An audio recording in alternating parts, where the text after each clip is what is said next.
Assalamualaikum warahmatullahi wabarakatuh.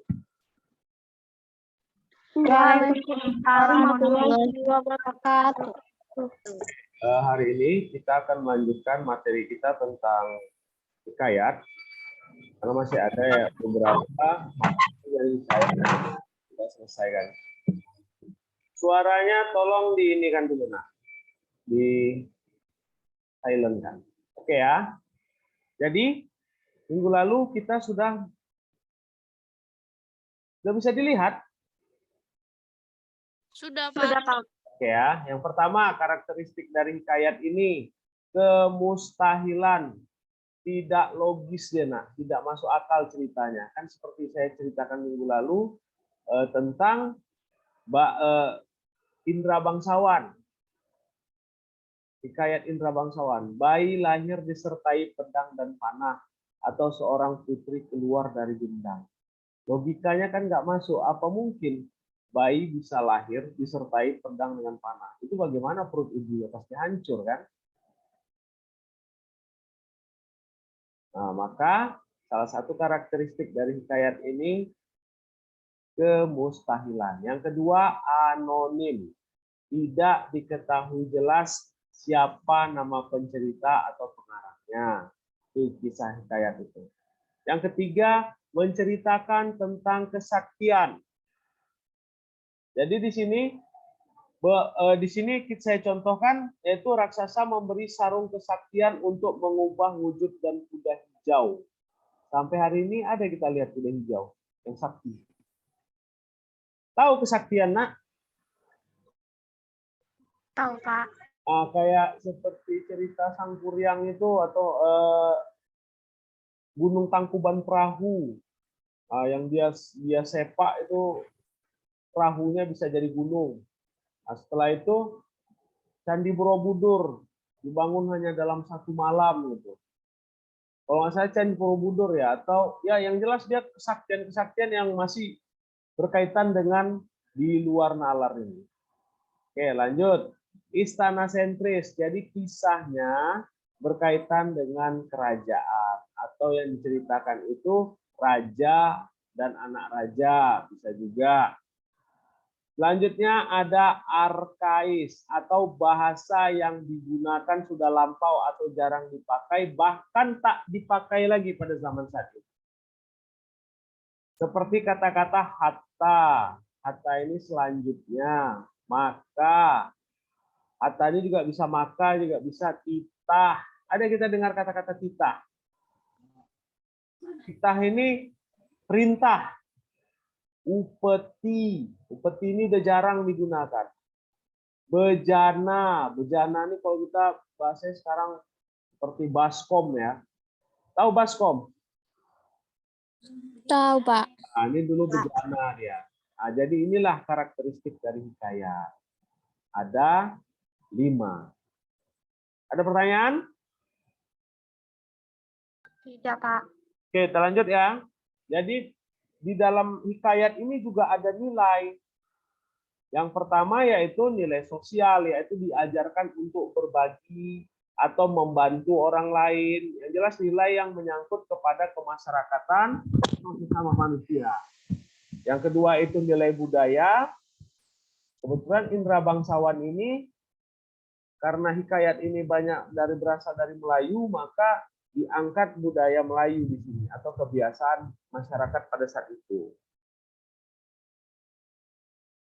Selanjutnya ada nilai edukasi, yaitu mendidik anak. Nilai edukasi ini tahu? Pendidikan maksudnya. Setelah itu ada nilai moral, yaitu tumbuh dengan akhlak dan perilaku yang baik. Ada nilai di sini. Jadi cerita dalam hikayat ini bukan hanya cerita sebagai penghibur saja, tapi juga ada nilai-nilai yang dapat diambil. Saya katakan dengan Ananda minggu lalu bahwa cerita kancil itu adalah bentuk kecerdasan dari leluhur kita dahulu. Dia melakukan, kita sudah belajar anekdot kan? Tahu, Pak. Iya, Belum ya, teks anekdot? Iya, Pak. Sudah, Pak. Nah, itu. Jadi kalau zaman sekarang anekdot, kalau dulu kancil. Kancil diibaratkan binatang apa? Kecil dan lemah kan? Iya, Pak. Sementara lawan kancil, buaya, raja sungai, harimau, raja hutan, singa. Harimau. Nah, bahkan lawan kancil tidak sepadan dengan dia kalau berhadapan secara kekuatan kan? Iya. Tapi mengapa bisa menang? Karena ketikannya. Nah, kecerdikan kan? Makanya secara tidak langsung nenek moyang kita tuh Iya, Pak. mau memberitahukan bahwa jika ingin mengalahkan seseorang yang memiliki kekuatan besar, maka gunakan akal, bukan otot. Paham? Oke, kita lanjut ya. Oke, kita lanjut.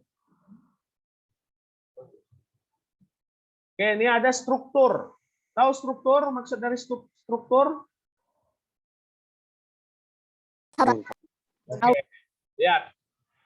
Ini saya ambil contohnya dalam cerita Indra Bangsawan tadi ya, Nak. Oke, kita lihat. Unsur abstrak merupakan gambaran umum tentang keseluruhan isi hikayat. Abstrak boleh ada, boleh tidak. Ingat, abstrak boleh ada, boleh tidak. Contoh nih, hikayat abstrak merupakan gambaran umum. Dia belum dikhususkan, masih gambaran umum tentang keseluruhan hikayat. Jadi diceritakan siapa? Hikayat ini mengisahkan tentang perjuangan seorang anak manusia yang ditinggal ayah ibunya untuk merebut hak-haknya sebagai pewaris kerajaan orang tuanya.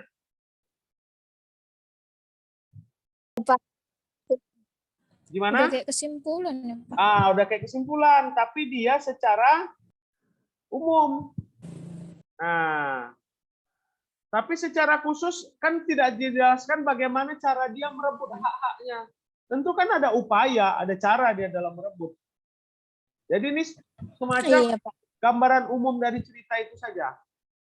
Orientasi atau setting berisi informasi mengenai latar kisah atau peristiwa, atau informasi yang dimaksud berkenaan dengan siapa, kapan, di mana, dan mengapa. Contoh, maka pada suatu adalah dua orang laki istri berjalan, maka sampailah ia kepada suatu sungai. Maka dicarinya perahu. Sungai ini apa?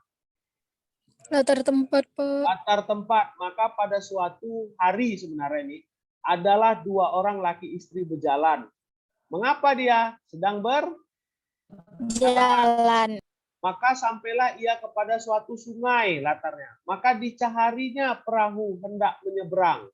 Tiada dapat perahu, maka dinantinya kalau ada orang lalu berperahu. Orang lalu ini maksudnya tahu? Bukan lalu. Orang lewat. Lewat, betul, pintar.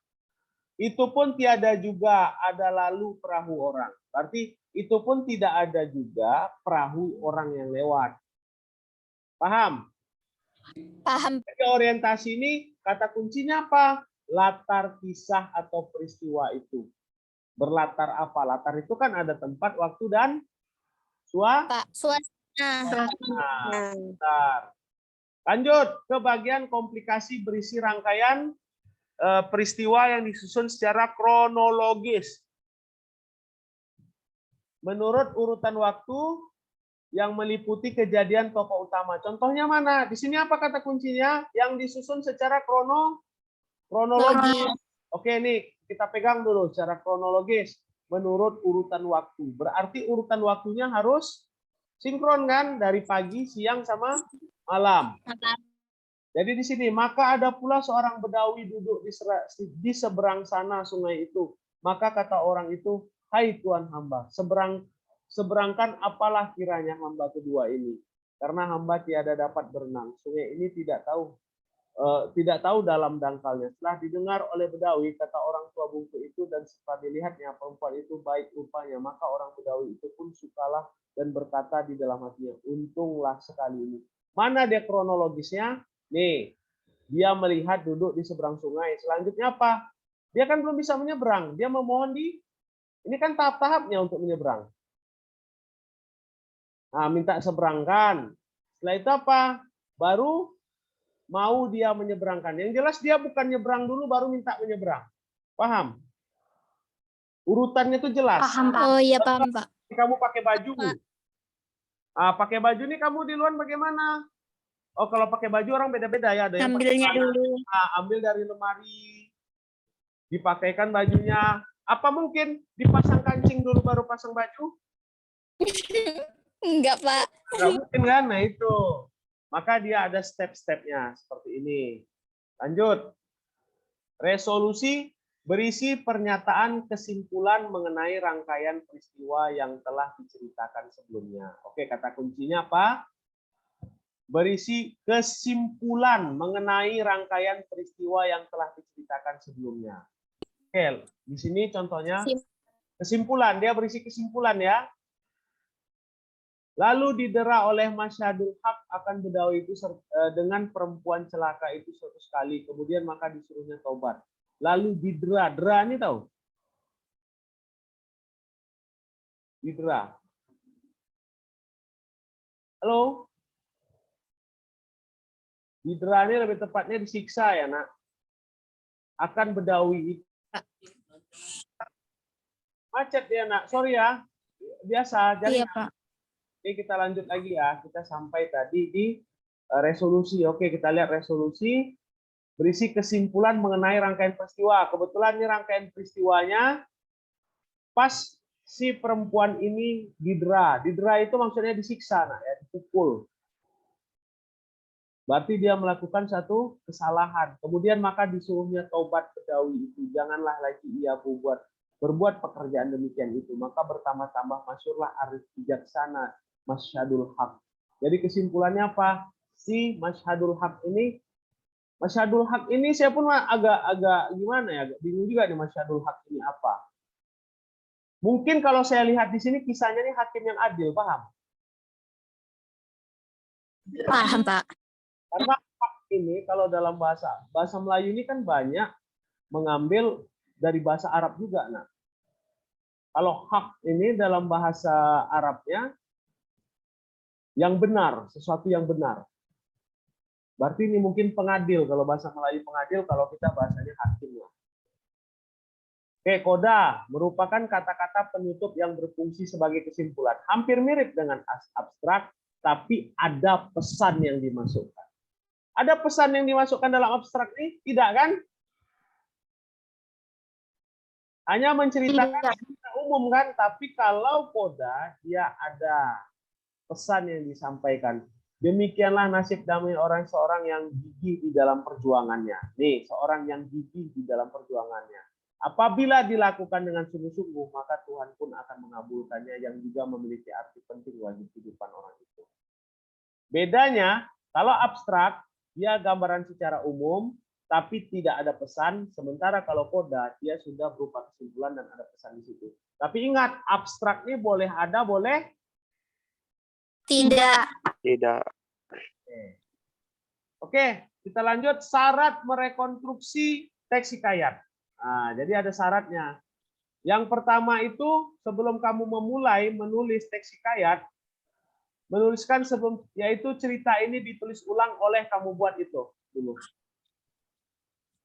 Sebagai tanda bahwa kamu apa ya, adab, ngerti adabnya.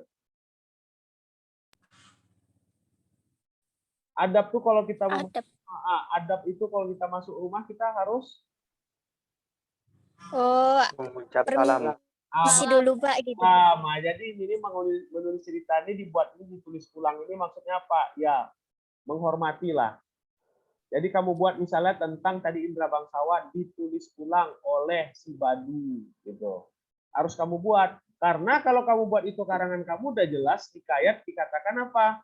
No name atau anonim. Maka nanti kamu dibilang Plagiat. Setelah itu mencari dan mengartikan kata arkais yang ditemukan. Contohnya hatta, dera tadi. Kan ada nih. Nah, kita, masyadul haq. Apa lagi? Upet. Bedawi ini. Apa nih bedawi ini artinya? Nah, itu maka kamu artikan dulu. Baru menggunakan ini supaya gini, supaya teks asli itu, teks asli yang menggunakan kata-kata yang arkais tadi yang sudah tidak digunakan, kan sedikit sekali orang yang paham. Maka kamu ganti dengan tulisan yang bisa dipahami oleh orang lain. Nah, baru melanjutnya itu menggunakan bahasa yang dikenal oleh masyarakat agar cerita melekat pada pembacanya. Bagaimana orang bisa memahami maksud arti dari sebuah bacaan kalau orang itu tidak memahami bahasanya? Betul tidak? Benar, Pak. Saya baca novel tapi pakai bahasa Jerman, nggak ngerti saya maksudnya apa. Atau pakai bahasa Inggris ya mungkin bisa diartikan sedikit-sedikit. Apalagi bahasa Mandarin, makin pusing saya. Hurufnya aja saya nggak tahu tuh huruf Mandarin. Oke, nanti di situ obat kurap saya bilang pula cerita novel. Padahal tulisan Cina kan, obat kurap itu. Saya baca, oh ini novel ini. Oke, lanjut. Memperhatikan tujuan utama dari hikayat, yaitu kamu perhatikan pesannya apa, amanatnya apa. Setelah itu apa? Tidak ada, jangan pernah kamu rubah tokoh, latar, dan alur. Alias kamu berimprovisasi, kamu buat sendiri, justru makin berantakan dan aneh orang dengar. Loh, orang kan pasti tahu itu cerita kayak Indra Bangsawan atau hikayat Hang Tuah. Tahu-tahu kamu rubah nama tokohnya, Hang Tuah jadi Bejo. Nah, Hang Lekir jadi Mukidi namanya, kan susah. Jadi orang kan aneh. Latarnya di mana? Latarnya di tanah Melayu sana, mungkin di daerah Melaka ataupun daerah Kundur. Kamu buat di daerah Semarang sama Solo. Orang jadinya aneh. Karena apa? Nanti ada bahasa Melayu arkais. Kok orang Solo bahasanya Melayu apa ya? Melayu ya. Padahal kan bahasa di Solo Jawa, bahasa Jawa. Jadi kamu jangan rubah tokoh, latar dan alurnya. Karena apa? Itu bisa merusak keaslian, keoriginalan dari teks hikayat tadi. Sama nah dengan begini. Saya sebutkan salah satu merek. Ini saya postkan aja lah. Nanti kita soalnya nggak di endorse, ya kan? Kita nggak di endorse. Gini, kamu beli ayam KFC itu, terus, saya buat ayam yang sama, tapi saya pakai kotak KFC. Kira-kira beda nggak rasanya? Beda, Pak. Pasti beda. Setelah itu bagaimana kesan kamu makannya? Pasti kok aneh ya rasanya. Kok nggak kayak gini ya? Lain. Ya kan? Iya, Pak. Sama halnya jika kamu mengubah tokoh, alur, latarnya ini. Aneh orang jadinya. Ya kan? Iya, Pak. Oke, yang terakhir, mencatat pokok-pokok cerita yang ada dari setiap peristiwanya.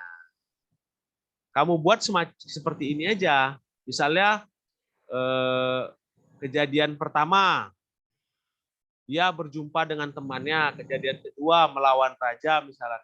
Kejadian ketiga berhasil mendapatkan kerajaan itu. Kamu buat kronologisnya aja. Jadi kamu tinggal kembang-kembangkan aja lagi kerangka-kerangkanya. Jadi itu syarat merekonstruksi teks hikayat. Jangan keluar dari ini. Tapi yang paling terpenting, ini dia.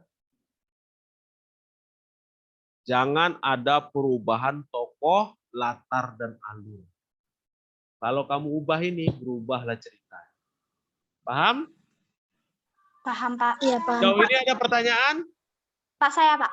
Oke. Berarti, Pak, kalau misalnya kita nulis hikayat itu sama aja dong, Pak. Kita mengcopy cerita orang, Pak. Karena kan nggak boleh diubah. Terus kita juga nggak boleh buat-buat gitu, Pak. Ya, betul. Sebenarnya begini ya, makanya kamu harus buat cerita ini ditulis ulang oleh Risnawati gitu.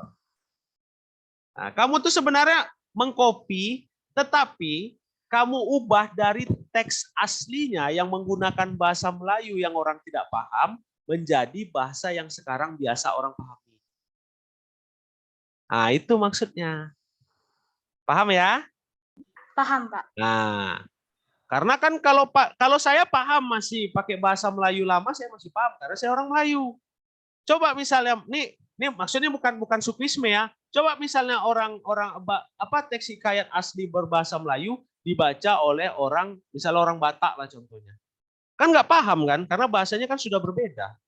Maka supaya orang Batak paham tentang kisah hikayat itu, kamu tulis ulang, kamu gunakan dengan bahasa yang biasa dipakai orang sehari-hari. Itu maksudnya rekonstruksi ulang itu. Paham ya? Paham, Pak. Oke, baik. Nah, itu kita lanjut lagi ke materi kita. Oke. Window is closed. Oke, kita lanjut lagi ke materi kita selanjutnya, yaitu nilai kebahasaan dalam teks cerita sejarah, cerita rakyat, sorry.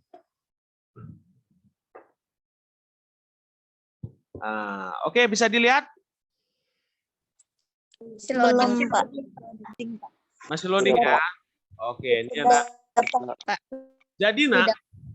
Jadi nak, Ananda juga harus pahami, kan banyak kisah rakyat, kisah rakyat atau cerita-cerita rakyat itu di daerah kita masing-masing. Contohnya kalau di tanah Sumatera ini ada si Sampuraga, ada Toba, ya kan?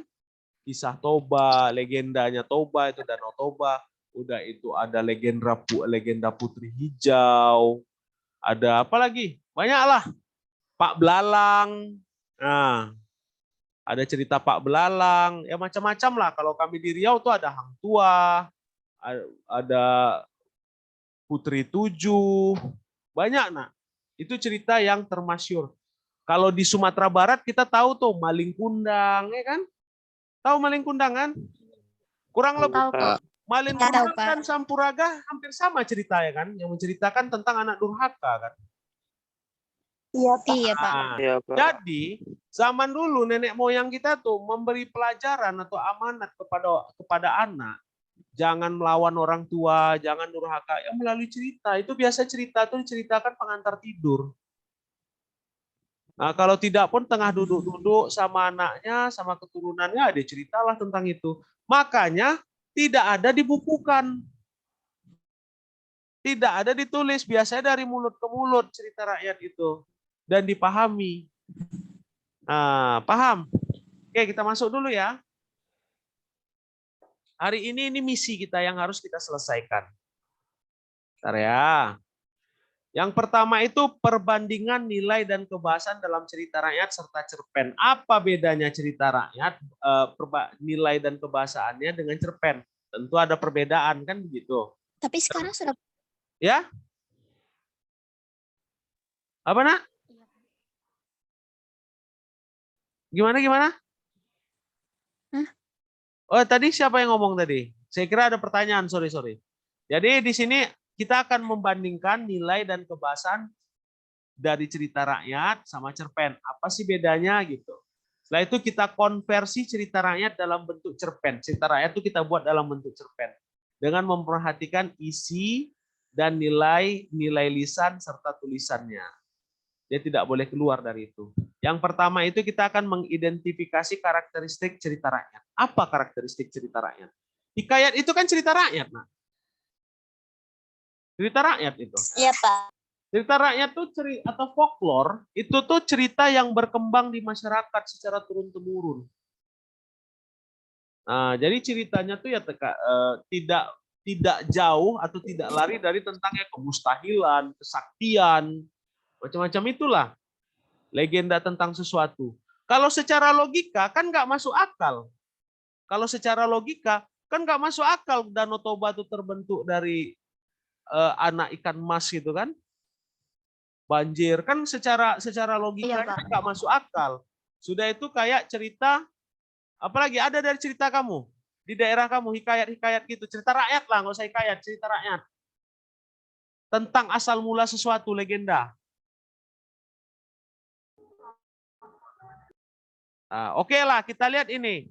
Maling Kundang tahu? Tahu, Pak. Tahu, Pak. Apa mungkin manusia dikutuk bisa jadi batu secara logika?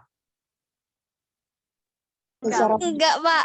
Nah, itu makanya mungkin orang-orang tua zaman dulu mungkin ya dia melihat batu yang mirip manusia terus dibilanglah untuk memberi pelajaran ke anak-anak, pengajaran supaya jangan durhaka, nanti kamu mirip batu ini, jadi batu seperti ini. Terus kolam Sampuraga juga kan? Oke. Setelah itu kita akan menganalisis dari cerita rakyat itu seperti apa, baru menganalisis bahasanya, baru membandingkan nilai-nilai kebahasaan. Ini setelah kita memahami dari 4 ini, baru kita masuk ke bagian ini. Oke, kita lanjut. Ini ada salah satu cerita rakyat dari Provinsi Riau. Judulnya Batu Belah Batu Betangkuk. Silakan dibaca dulu. Di screenshot pun boleh, screenshot lah. Kalau udah bilang enak.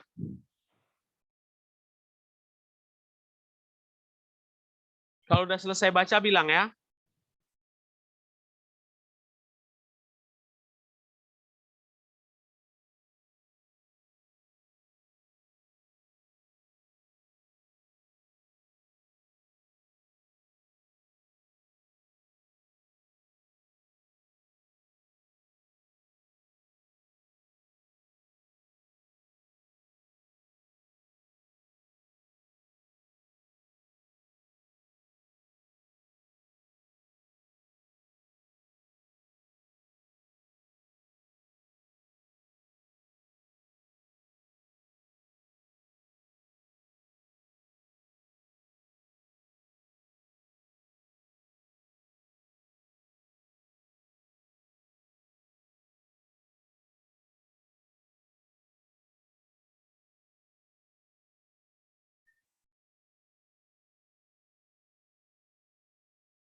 Sudah, Pak. Nah, ini lanjutannya.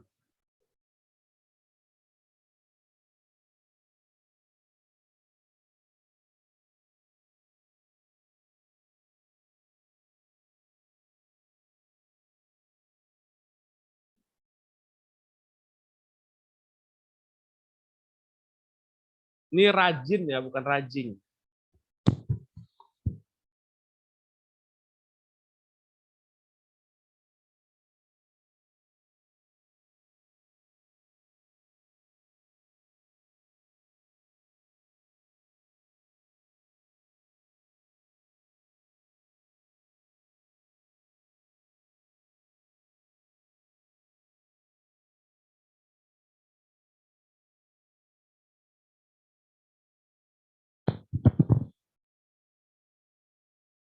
Sudah? Sudah, Pak. Apa pesan yang bisa kamu ambil? Sudah, Pak. Apa pesan yang bisa kamu ambil? Menghormati orang tua. Menghormati. Kita harus Ya, menghormati Pak. orang tua, Pak. Penyesalan Jangan itu lama. selalu terakhir. Oke. Jadi di Jadi, sini Ah, tidak boleh menghancurkan kepercayaan orang juga. Oke, itu dia. Pertama, kita tidak boleh mengkhianati kepercayaan orang tua. Kedua, sayangi orang tua, bantu orang tua kalau sedang dalam sulit. Yang ketiga, sayangi. Setelah itu apa? Apa yang tak masuk akal di situ?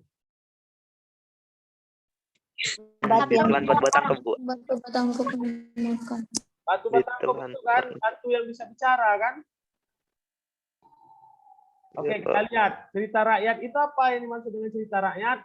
Cerita yang berasal dari masyarakat dan berkembang dalam masyarakat pada masa lampau yang menjadi ciri khas di setiap bangsa yang mempunyai kultur budaya yang beraneka ragam yang mencakup kekayaan budaya dan sejarah yang dimiliki masing-masing bangsa.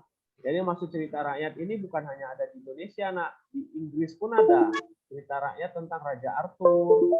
Kalau di Yunani ada Hercules. Kalau di Cina banyaklah, di Amerika pun ada tentang Clint Eastwood. Terus apa lagi? Kalau di Jepang tentang samurai. ada samurai itu kan, tapi kalau Miyamoto Musashi itu sejarah. Momotaro, Iya, Pak. di Jepang kan ada Momotaro, udah tuh. Ada, Pak. Kintaro macam Iya, itu. ada, Pak. Itu cerita rakyat. Kan itu terus ada lagi Putri Kaguya, itu lahirnya dari bambu. Kaguya dari bulan. Dari bulan gitu ya. Nanti dia keluarnya dari bambu, kalau saya nggak salah. Itu kan nggak masuk akal. Tapi itulah cerita rakyat. Dan itu diwariskan secara turun-temurun melalui lisan. Baru kita lihat Tahun 18 ini sejarah ya, tahun 1870 masih dalam bentuk syair, hikayat dan terjemahan novel barat. Ini karya sastra pertama yang diterbitkan. Nah, ingat yang diterbitkan. Setelah itu apa? Berkembang pada masa Islam sehingga mendekati tahun 1920-an di masa Balai Pustaka. Mengapa dinamakan ini cerita rakyat ini, karya sastra pertama ini mengapa dinamakan karya sastra mulai klasik? Karena karya sastra lama yang lahir pada masyarakat lama atau tradisional, yakni suatu masyarakat yang masih sederhana dan terikat oleh adat istiadat. Jadi di sini intinya cerita rakyat itu cerita yang berkembang dari mulut ke mulut dan menjadi ciri khas dari masyarakat itu. Dan dia tidak boleh terikat keluar oleh adat istiadat. Seperti salah satu contohnya apa? Ya ini menghormati orang tua. Dan di sini kan ada batu belah batu betangkup itu tuh. Yang jelas dia akan menceritakan ini tentang adat istiadat. Bahkan di sini apa? Dahulu di dusun Indragiri Hilir. Ini dia. Diceritakan di mana latar. Oke, yang dimaksud cerita rakyat pasti paham lah ya. Bisa lah dibedakan ya cerita rakyat itu ya. Iya, Pak. Bisa. Oke. Gampang lah cerita rakyat itu. Rata-rata dia tentang legenda asal mula sesuatu. Oke, kita lihat. Nilai-nilai cerita rakyat. Ini terakhir nih, nanti minggu depan kita sambut lagi. Yang pertama itu ada nilai budaya. Apa nilai budaya? Nilai budaya itu berkembang secara turun-temurun di masyarakat berhubungan dengan budaya Melayu. Memang banyak. Kita ini kan dikatakan Asia Tenggara ini kan rumpun Melayu. Nah, rumpun Melayu. Jadi rumpun Melayu ini mereka banyak tentang budaya-budaya mereka yang berkembang. Digunakan sebagai ciri khas dari cerita-cerita rakyat yang ada di Nusantara ini. Contoh, cerita rakyat kan ada Sangkuriang. Sangkuriang pakai jas apa pakai baju Jawa itu model lama ya? Digambarkan. Oke ya, jadi selanjutnya apa? Pasti paham lah. Selanjutnya ada nilai moral. Dan Ananda tadi sudah mengambil nilai moral dari cerita batu belah batu betangkup tadi. Sayang sama orang tua dan perhatian sama orang tua. Terus nilai agama apa? Mamanya memohon kepada siapa? Emaknya. Batu Kepada Tuhan kan? Kepada Tuhan dulu. Iya, ke Lalu Tuhan. dia datangi batu belah batu betangkup itu dia tidak memohon dengan batu belah itu batu belah batu betangkup itu tempat dia menyelesaikan masalah dia. Tapi kan dia memohon kepada Tuhan dulu. Terus apa? Ada di sini nilai religi itu tentang kayak cerita Timun Emas. Timun Emas itu kan ada raksasa jin buto hijau itu, ada pakai makhluk gaibnya, ada dosa dan pahala. Ada kan diceritakan tadi di batu belah batu betangkup anaknya. Iya. Nah itu nilai pendidikan atau edukasi, nilai berhubungan dengan proses pengubahan sikap. Ada berubah sikap anaknya tadi? Ada, Pak. Tapi Ada, Pak. Tapi sebentar kan? Balik lagi. Jadi nilai pendidikan Iya, Pak. apa? Kalau tobat tuh jangan tobat sama lado. Tahu tobat sama lado? tahu, Pak. Tahu, Pak. Habis pedasnya buat lagi. Kan gitu. Terus nilai estetik di sini keindahan dan seni. Keindahannya itu apa? Ya batu tadi, batu yang bisa terbelah seperti kerang gitu. Itu nilai sosial. Kebetulan di dalam cerita batu belah batu betangkup dia tidak ada cerita tentang sosial kemasyarakatan, tapi di cerita yang lain kan ada. Contoh kayak cerita Beauty and the Beast, kan ada itu cerita rakyat. Beauty and the Beast itu. Bapaknya kan saudagar kaya dan baik, suka membantu orang lain. Jadi kalau nilai sosial itu dia ada nilai kebaikan yang ada di masyarakat. Bisa juga dengan nilai jahat juga. Dia misalnya jahat suka bikin onar di masyarakat. Tapi itu nilai sosial yang baik, positif, dan ada yang Negatif. Ada pertanyaan? Nilai-nilai ini masih gampang lah. Kalian bisa lah. Pasti bedakan. Oh ini nilai ini nilai ini. Ada pertanyaan? Oke, baik anak-anak. Ini waktu saya juga udah habis ya. Sekian dulu dari saya. Semoga pembelajaran jadi berkah untuk kita. Wabillahi taufiq wal hidayah. Assalamualaikum warahmatullahi wabarakatuh. Waalaikumsalam. Waalaikumsalam. Wabarakatuh.